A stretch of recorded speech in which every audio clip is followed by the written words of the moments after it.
સહયોગી ચાંદી અને આરતી આપણી સાથે. ગુડ મોર્નિંગ આપ બંનેને ફરી એકવાર, અને શરૂઆત ચાંદની આપણા સાથે કરીએ. જી યશ, ગુડ મોર્નિંગ. રિલાયન્સનું કાઉન્ટર સૌથી પહેલાં આજે ફોકસમાં રહેશે, જ્યાં નંબર્સ જાહેર થયા છે. જોઈએ ડિટેલ્સ. Q1 કન્સોલિડેટેડ નંબર્સ વાર્ષિક ધોરણે જોઈએ તો આવક કંપનીની 4.7% ઘટી છે, 2.31 લાખ કરોડ પર પહોંચી છે, જ્યારે નફો 5.9% ઘટી અને 18,258 કરોડ પર રહ્યો છે. એબિટાના ફ્રન્ટ પર 5.1%નો વધારો, 41,982 કરોડ પર એબિટા રહ્યા છે, જ્યારે Q1માં ફાઇનાન્સ ખર્ચ જે છે 46% વધ્યો છે, વધી અને 5,837 કરોડ પર રહ્યો છે. રિટેલ બિઝનેસના ફ્રન્ટ પર જોઈએ કેવું પરફોર્મન્સ રહ્યું તો Q1માં આવક 19.5% વધી છે રિટેલ બિઝનેસની અને 69,962 કરોડ પર રહી છે, જ્યારે એબિટા લગભગ 34% વધ્યા છે અને 5,151 કરોડ પર રહ્યા છે. Q1માં અહીંયાથી ફૂટફોલ 42% વધી લગભગ 25 કરોડ પર આપણે જોઈ રહ્યા છીએ રિટેલ બિઝનેસમાં, અને રજિસ્ટર્ડ ગ્રાહકો 28% વધ્યા છે, 26.7 કરોડ પર રહ્યા છે. ડિજિટલ અને ન્યૂ કોમર્સ કારોબારમાં પણ 18%નો ગ્રોથ રહ્યો છે, અને Q1માં મેટ્રો કેશ અને કેરીનું અધિગ્રહણ પૂર્ણ કરવામાં આવ્યું છે. મેટ્રો કેશ અને કેરીના ઇન્ટિગ્રેશન પર હજુ કામ પણ ચાલુ છે. તો એક રિટેલ બિઝનેસ દ્વારા પરફોર્મન્સ. હવે જીઓ બિઝનેસના નંબર્સ જોઈએ. વાર્ષિક ધોરણે આવક જે છે જીઓ બિઝનેસની 12.5% વધી 32,077 કરોડ પર રહી છે, જ્યારે એબિટા 17.2% વધીને 13,721 કરોડ પર રહ્યા છે. આરપુના ફ્રન્ટ પર Q1માં 2.8%નો વધારો થયો છે, 180.5 પર રહ્યું છે એવરેજ રેવન્યુ પર યુઝર, અને કુલ સબસ્ક્રાઇબર વધ્યા છે 44.85 કરોડ પર રહ્યા છે જીઓ બિઝનેસના. Q1માં કંપનીએ 92 લાખ નવા ગ્રાહકો પણ જોડ્યા છે, અને ડેટા ટ્રાફિક 28.3% વધી 33.2 અબજ GB પર રહ્યા છે. ત્યારબાદનો બિઝનેસ O2C બિઝનેસ પર એ સેગમેન્ટ પર નજર કરી લઈએ, જ્યાં આવક 18% ઘટી છે, 1.33 લાખ કરોડ પર રહી છે, અને Q1માં એબિટા 23% ઘટી અને 15,271 કરોડ પર રહ્યા છે, જ્યારે એનર્જી માર્કેટમાં ઉતાર ચઢાવથી Q1 FY23 જે છે મજબૂત આપણને દેખાઈ રહ્યો છે, અને ખાસ કરીને મજબૂત વૈશ્વિક માંગથી ફ્યુઅલ ક્રેક્સમાં એક સારો ગ્રોથ પણ જોવા મળ્યો છે. નરમ માંગ અને વધુ સપ્લાયને કારણે કેમિકલ માર્જિન્સ પણ ઘટતા દેખાઈ રહ્યા છે, અને સ્થાનિક માર્કેટમાં એક ઓઇલની માંગ 4.9%ની દેખાઈ રહી છે, અને પોલિમરમાં 16% અને પોલિસ્ટરમાં 5%નો ગ્રોથ પણ રહ્યો છે. તો આ O2C બિઝનેસનું વાર્ષિક ધોરણે પરફોર્મન્સ જોયા આપણે નંબર્સ. અને હવે ઘણા બધા બ્રોકરેજ હાઉસીસ દ્વારા રિએક્શન્સ આવ્યા છે રિલાયન્સ ઇન્ડસ્ટ્રીઝના પરિણામ પર. સિટીના મત સાથે શરૂઆત કરીએ તો તેઓ ખરીદદારીની સલાહ આપે છે 2,750 પ્રતિ શેરના લક્ષ્યાંકની સાથે. ત્યારબાદ જેપી મોર્ગન ઓવરવેટનું રેટિંગ આપે છે, લક્ષ્યાંક તેઓ વધાર્યા છે, 3,040 પ્રતિ શેરના કર્યા છે. મેક્વાયરી દ્વારા અંડર પરફોર્મન્સનું રેટિંગ આવ્યું છે અને 2,100ના લક્ષ્યાંકની સાથે. ત્યારબાદ મોર્ગન સ્ટેનલી ઓવરવેટનું રેટિંગ આપે છે, લક્ષ્યાંક તેમણે કટ કર્યા છે, 3,210 પ્રતિ શેરથી ઘટાડી 3,000ના કર્યા છે. જેફરીઝ ખરીદદારીની સલાહ આપે છે રિલાયન્સ પર, અને તેઓએ લક્ષ્યાંક આપ્યા છે 2,935 પ્રતિ શેરના. તો રિલાયન્સ ઇન્ડસ્ટ્રીઝ ઓવરઓલ જે રીતે નંબર્સ આવ્યા છે સેગમેન્ટ વાઇઝ જે ગ્રોથ જોવા મળ્યો છે, પરફોર્મન્સ છે, આજે રિએક્શન દેખાઈ શકે છે. ત્યારબાદ અમુક banking counters. Kotak Mahindra bank સાથે શરૂઆત કરીએ. Q1 FY24માં NII જે છે અહીંયાથી 6,233.7 કરોડ પર જોઈ રહ્યા છે, 32.7% આપણને વધારો દેખાઈ રહ્યો છે. નેટ પ્રોફિટના ફ્રન્ટ પર 66.7%નો વધારો છે, 3,452.3 કરોડ પર રહ્યા છે, જ્યારે નેટ ઇન્ટરેસ્ટ માર્જિન્સ જે છે 4.92%થી વધી 5.59% પર પહોંચ્યા છે. કાસા રેશિયો 22 ક્વાર્ટરમાં સૌથી ઓછા આપણે જોઈ રહ્યા છીએ, જે 52.8% હતું ત્રિમાસિક ધોરણે ઘટી 49% પર છે, અને ગ્રોસ NPA રેશિયો 1.77% પર છે, 1.78%થી ઘટીને. નેટ NPA વધ્યા છે 0.37%થી અહીંયાથી વધી 0.44% પર દેખાઈ રહ્યા છે. ડિપોઝિટ ગ્રોથ રોબસ્ટ છે અહીંયાથી 22% પર, વાર્ષિક ધોરણે જે 16 ક્વાર્ટરમાં સૌથી બેસ્ટ છે, અને ત્રિમાસિક ધોરણે 6.4% પર, જે ત્રિમાસિક ધોરણે 13 ક્વાર્ટરમાં બેસ્ટ છે અને વાર્ષિક ધોરણે 16 ક્વાર્ટરમાં સૌથી સારું. એડવાન્સીસ 3,28,582 કરોડ પર જોઈ રહ્યા છે, જે 17.3% વાર્ષિક ધોરણે વધ્યા છે એડવાન્સીસ. રિટેલ સેગમેન્ટના લોન ગ્રોથની વાત કરીએ તો ત્રિમાસિક ધોરણે થોડા સોફ્ટ 2.2% પર દેખાઈ રહ્યા છે. જોઈએ બ્રોકરેજ હાઉસીસના રિએક્શન કોટક મહિન્દ્રા બેંક પર શું છે. મોર્ગન સ્ટેનલી ઇક્વલ વેટનું રેટિંગ આપે છે 2,250 પ્રતિ શેરના લક્ષ્યાંકની સાથે. બર્નસ્ટેઇન માર્કેટ પરફોર્મનું રેટિંગ અને 2,100 પ્રતિ શેરના લક્ષ્યાંકની સાથે. જેપી મોર્ગન દ્વારા ન્યુટ્રલનું રેટિંગ આવ્યું છે 2,070ના લક્ષ્યાંકની સાથે, અને જેફરીઝ કોટક મહિન્દ્રા બેંક પર ખરીદદારીની સલાહ આપે છે. તેઓએ લક્ષ્યાંક આપ્યા છે 2400 પ્રતિ શેરના. ત્યારબાદનું સ્ટોક આઈસીઆઈસીઆઈ બેંકનો રહેશે, કારણ કે અહીંયા પણ કંપનીએ પરિણામ જાહેર કર્યા છે ક્વાર્ટર 1માં. નેટ પ્રોફિટ 39.7% વધ્યો છે, 9648.2 કરોડ પર છે, 6905 કરોડથી વધીને. એનઆઈના ફ્રન્ટ પર 38%નો વધારો 18226.4 કરોડ પર 13210 કરોડથી વધીને. જ્યારે એનપીએસના ફ્રન્ટ પર જોઈએ તો ગ્રોસ એનપીએ 2.81%થી ઘટી 2.76% પર ત્રિમાસિક ધોરણે. નેટ એનપીએ 0.48% પર ફ્લેટ આપણને દેખાઈ રહ્યા છે. તો એ નંબર પર સાથે લોન ગ્રોથ પર જોઈએ તો વાર્ષિક ધોરણે 21.9% પર રહ્યા છે. ક્યુઓક્યુ બેઝ પર જોઈએ તો 4.5% પર. લોન ગ્રોથમાં પ્રોવિઝન કવરેજ રેશિયો હવે જોઈએ તો 82.4% પર છે, 82.8%થી અહીંયાથી થોડા ઘટ્યા છે. નેટ ઇન્ટરેસ્ટ માર્જિન્સ જે છે 4.90%થી ઘટી 4.78% પર આપણને પહોંચતા દેખાઈ રહ્યા છે. ત્રિમાસિક ધોરણે વાર્ષિક ધોરણે 4.01% પર છે. FY24માં પણ નેટ ઇન્ટરેસ્ટ માર્જિન્સ જે છે FY23ની જેમ અનુમાન મુજબ જ રહેવાની એક આશા છે. અને હોમ લોન પોર્ટફોલિયો ક્વાર્ટર 1માં 15.6% જેટલો વધ્યો છે અને મોર્ગેજ પોર્ટફોલિયો 3.55 લાખ કરોડ પર રહેતો દેખાઈ રહ્યો છે. જોઈએ બ્રોકરેજ હાઉસીસના રિએક્શન અહીંયા પણ કઈ રીતે આવતા દેખાઈ રહ્યો છે. આઈસીઆઈસીઆઈ બેંક પર સીએલએસએ ખરીદારીની સલાહ આપી રહ્યા છે 1225 પ્રતિ શેરના લક્ષ્યાંકની સાથે. મોર્ગન સ્ટેનલી ઓવરવેટનું રેટિંગ આપ્યું છે, તેઓએ લક્ષ્યાંક વધારી 1350 કર્યા છે.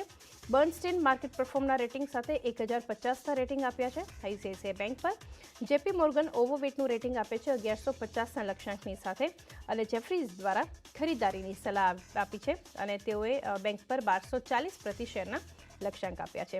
અંતિમ કાઉન્ટર મારા તરફથી વધુ એક બેંક આરબીએલ બેંક ફોકસમાં રહેશે. આજે નંબર્સ જાહેર થયા છે Q1 FY24ના. નજર કરીએ નેટ પ્રોફિટ સાથે શરૂઆત કરીએ 43.2% વધી 288.1 કરોડ પર રહ્યા છે, 201 કરોડથી વધીને. એનઆઈ 21.3% વધી 1246.2 કરોડ પર 1027 કરોડથી વધ્યા છે. નેટ ઇન્ટરેસ્ટ માર્જિન્સ જે છે વાર્ષિક ધોરણે જોઈએ તો 4.36%થી વધી 4.84% પર રહ્યા છે. અને ત્રિમાસિક ધોરણે એનાથી પણ સારો નંબર છે 5.01% પર છે. સાથે જ ગ્રોસ એનપીએ 3.22% પર છે, 3.37%થી ઘટીને. અને નેટ એનપીએ 1.10%થી ઘટી 1% પર દેખાઈ રહ્યા છે. ડિપોઝિટના ફ્રન્ટ પર અગર જોઈએ તો અહીંયાથી આપણે 85,636 કરોડ પર જોઈ રહ્યા છે, જે 8.1% વાર્ષિક ધોરણે વધ્યું છે. ત્રિમાસિક ધોરણે 0.9% ડિપોઝિટ વધતી દેખાઈ રહી છે. એડવાન્સીસ 73,087 કરોડ પર અને વાર્ષિક ધોરણે 21.3%નો ઉછાળો. આરબીએલ બેંક દ્વારા જે અહીંયાથી નિવેદન છે ડિપોઝિટ 8.1% વધતી દેખાઈ રહી છે 85,636 કરોડ પર.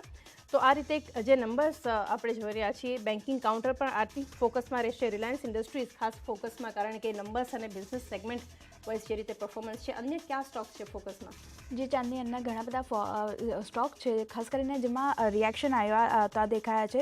પેટીએમનું કાઉન્ટર પરિણામનું રિએક્શન આપણને સ્ટોક પર દેખાઈ શકે છે. કંપની તરફથી Q1ના પરિણામ જે છે તે સારા રજૂ થતા દેખાયા છે. ખોટ જે છે ખાસ કરીને ઘટી છે કંપનીની 644.4 કરોડથી ખોટ ઘટીને 357 કરોડની આસપાસ આપણને રહેતી જોવા મળતી દેખાય. એબિટા ખોટની વાત કરીએ તો ત્યાં પણ ઘટાડો જોવા મળ્યો છે 633.9 કરોડથી એબિટા ખોટ ઘટીને 292.7 કરોડની આસપાસ રહેતી જોવા મળતી દેખાઈ રહી છે. ડિસ્ટ્રીબ્યુટેડ લોનની વાત કરીએ તો તે 51%નો વધારો જોવા મળ્યો છે અને લગભગ 1.28 કરોડ પર આ જે ડિસ્ટ્રીબ્યુટેડ લોન છે તે આપણને પહોંચતી જોવા મળતી દેખાઈ રહી છે. સામે આવકની વાત કરીએ તો આવક કંપનીની 39.4% આપણને વધતી જોવા મળી છે અને લગભગ 2,341.6 કરોડની આસપાસ પહોંચી છે, જે અગાઉ 1,679.6 કરોડની આસપાસ આપણને રહેતી જોવા મળતી દેખાઈ હતી. ક્યુઓક્યુ ધોરણે વાત કરીએ પેટીએમની તો મર્ચન્ટ ટ્રાન્ઝેક્શન જે છે તેમાં ઘટાડો જોવા મળ્યો છે 25.26%નો ઘટાડો જોવા મળ્યો છે અને 512 કરોડની આસપાસ રહેતા જોવા મળ્યા છે. ટોટલ ટ્રાન્ઝેક્શન પણ 26.6% ઘટી અને 613 કરોડની આસપાસ રહેતા જોવા મળ્યા છે. પણ સામે સરેરાશ માસિક યુઝરની વાત કરીએ તો 2.2%નો વધારો અહીંયા જોવા મળ્યો છે અને યુઝર જે છે તે 9.2 કરોડ પર રહેતા દેખાયા છે ક્યુઓક્યુ ધોરણે. તો કહી શકાય કે યર ઓન યર ધોરણે એક સારા પરિણામ પેટીએમ તરફથી રજૂ કરવામાં આવ્યા છે. સ્ટોક પર ખાસું રિએક્શન જોવા મળી શકે છે. બ્રોકરેજ રિપોર્ટ અમુક આવ્યા છે એના વિગતો લઈ લઈએ તો સિટીએ બાય રેટિંગ આપ્યું છે અને લક્ષ્યાંક તેમણે 1200 પ્રતિ શેરના કરવામાં આવ્યા છે તેમના તરફથી. સામે CLSAની વાત કરી લઈએ તો CLSAએ પણ બાય રેટિંગ આપ્યું છે અને લક્ષ્યાંક 1050 પ્રતિ શેરના કરવામાં આવ્યા છે તેમના તરફથી.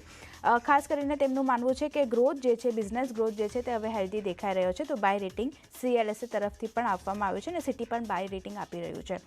IGLની વાત કરી લઈએ તો અહીંયા પણ પરિણામ બેઝ રિએક્શન જોવા મળી શકે છે. Q1 FY24માં કંપનીનો નફો જે છે 32.9% વધ્યો છે અને વધીને 438.5 કરોડની આસપાસ રહેતો જોવા મળ્યો છે. આવકની વાત કરીએ તો ત્યાં 7.6%નો ઘટાડો જોવા મળ્યો છે અને આવક લગભગ 3685 કરોડથી ઘટી 3407 કરોડની આસપાસ આપણને રહેતી જોવા મળી છે QOQ ધોરણે. સાથે જ વાત કરી લઈએ એબિટાની તો એબિટાના ફ્રન્ટથી સારા પરિણામ છે. 37.7% કંપનીના એબિટા વધ્યા છે અને વધીને 642.4 કરોડની આસપાસ રહેતા જોવા મળ્યા છે, જે અગાઉ 486 કરોડની આસપાસ આપણને રહેતા જોવા મળ્યા હતા.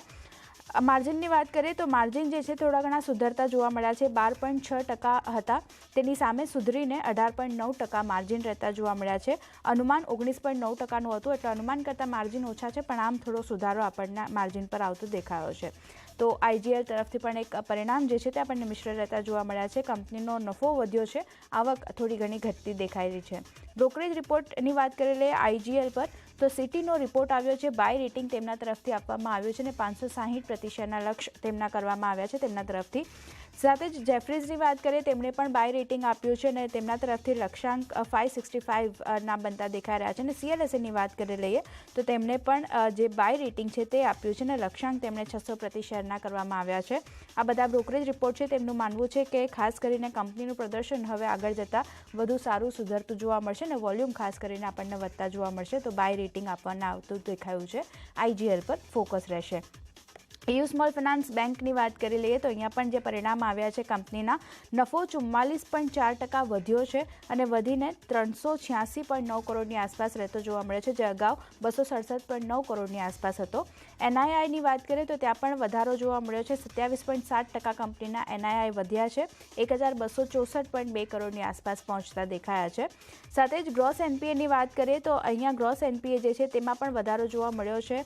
લગભગ QOQ ધોરણે જોઈએ તો ગ્રોસ NPA 1.66% જે હતો ત્યાંથી વધીને 1.76% પર રહેતો જોવા મળ્યો છે. અને નેટ NPAની વાત કરીએ તો ત્યાં પણ આપણને વધારો જોવા મળ્યો છે. 0.42%થી વધી અને નેટ NPA 0.55% QOQ ધોરણે રહેતો જોવા મળ્યો છે. ગ્રોસ NPAની વાત કરીએ રૂપીમાં તો ગ્રોસ NPA રૂપીમાં આપણને વધતો જોવા મળ્યો છે. 981.3 કરોડ જે હતો ત્યાંથી વધી અને 1121.2 કરોડની આસપાસ QOQ ધોરણે રહેતો જોવા મળ્યો છે. અને નેટ NPAની વાત કરીએ તો ત્યાં 245.2 કરોડ જે હતો તે વધીને 347 કરોડની આસપાસ રહેતો જોવા મળતો દેખાયો છે. તો ગ્રોસ NPA નેટ NPA વધ્યા છે, ખાસ કરીને પ્રોફિટ વધ્યો છે, NII વધ્યા છે, તો EU સ્મોલ ફાઇનાન્સ બેંક પર પણ આજે એક રિએક્શન જોવા મળી શકે છે. વેદાંતાના કાઉન્ટરની વાત કરીએ તો કંપની દ્વારા ખરાબ પરિણામ રજૂ કરવામાં આવ્યા છે. કંપનીનો નફો જુઓ ખાસ કરીને 41% ઘટ્યો છે અને ઘટીને જે 5593 કરોડ હતો ત્યાંથી ઘટીને 3308 કરોડની આસપાસ રહેતો જોવા મળ્યો છે.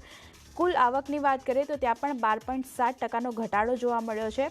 38,622 કરોડની સામે 12.7% આવક ઘટી અને 33,733 કરોડની આસપાસ આપણને રહેતી જોવા મળતી દેખાઈ રહી છે.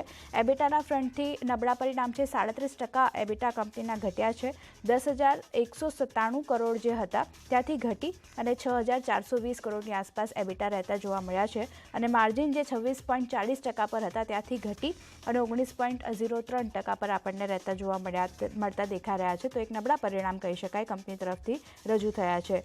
1780 કરોડના અપવાદરૂપ લાભ જે છે તેને નફામાં કંપનીએ ગણી છે અને Q1માં ચોખ્ખું દેવું જે છે તે 59,192 કરોડ પર પહોંચતું દેખાયું છે કંપનીનું. તો એક ઓવરઓલ ખરાબ પરિણામ વેદાંતા તરફથી સ્ટોક પર રિએક્શન નેગેટિવિટી આપણને દેખાઈ શકે છે. બ્રોકરેજ રિપોર્ટની વાત કરી લઈએ વેદાંતા પર તો સિટીનો ડાઉનગ્રેડ ટુ સેલ તેમણે કર્યું છે, સેલ કોલ આપ્યો છે અને લક્ષ્યાંક તેમણે ઘટાડી અને 225 પ્રતિ શેરના લક્ષ્ય તેમના તરફથી આપવામાં આવ્યું છે. તેમનું માનવું માનવું છે કે એબિટા ખાસ કરીને ક્યુઓક્યુ ધોરણે ઘણા ઘટતા દેખાઈ રહ્યા છે અને ખાસ કરીને કોમોડિટીના જે પ્રાઇસ આપણને નબળા પડતા દેખાયા હતા તેની અસર આપણને વોલ્યુમ પર દેખાઈ રહી છે. તો એક સેલ કોલ આપણને સિટી તરફથી વેદાંતા માટે આવતું દેખાયું છે, ફોકસ રહેશે. છેલ્લે સાઇન્ટ DLMનું કાઉન્ટર ફોકસમાં રહેશે. અહીંયા પણ જે રીતે પરિણામ આવ્યા હતા કંપની તરફથી વાત કરીએ આવકની તો 27.6% આવક કંપનીની વધતી દેખાઈ રહી છે અને વધીને 217 કરોડની આસપાસ રહેતી જોવા મળતી દેખાઈ. સામે નફાની વાત કરીએ તો 15.2%નો ઘટાડો નફા પર દેખાઈ રહ્યો છે અને નફો જે 6 કરોડ પર હતો તેની સામે ઘટીને 5 કરોડ પર આપણને આવતો દેખાયો છે. ગ્રોસ પ્રોફિટ માર્જિનની વાત કરીએ તો ત્યાં વધારો છે, લગભગ 630 બેઝિસ પોઈન્ટ્સ જે છે તે આપણને ગ્રોસ પ્રોફિટ માર્જિન વધતા દેખાયા છે અને 10.6% પર જે હતા ત્યાંની સામે સુધરીને 17% પર આપણને રહેતા જોવા મળ્યા છે. એબિટાના ફ્રન્ટથી સારા પરિણામ છે, 72.6% એબિટા કંપનીના વધતા દેખાયા છે. 12 કરોડ જે હતા તેની સામે સુધરી અને 20 કરોડ પર રહેતા જોવા મળ્યા છે. જ્યારે માર્જિનની વાત કરીએ તો અહીંયા પણ 240 બેઝિસ પોઈન્ટ્સનો વધારો જોવા મળ્યો છે. 6.8%ની સામે સુધરી માર્જિન 9.2% પર રહેતા જોવા મળ્યા છે. સાથે ઓર્ડર બુકની વાત કરીએ તો ત્યાં પણ 88%નો વધારો જોવા મળ્યો છે યર ઓન યર ધોરણે. સાથે જ ડેઝ ઇન્વેન્ટરીઝની વાત કરીએ તો તે જે 172 હતી યર ઓન યર ધોરણે તેની સામે 187, તો ઇન્વેન્ટરીઝમાં પણ ખાસો વધારો જોવા મળ્યો છે.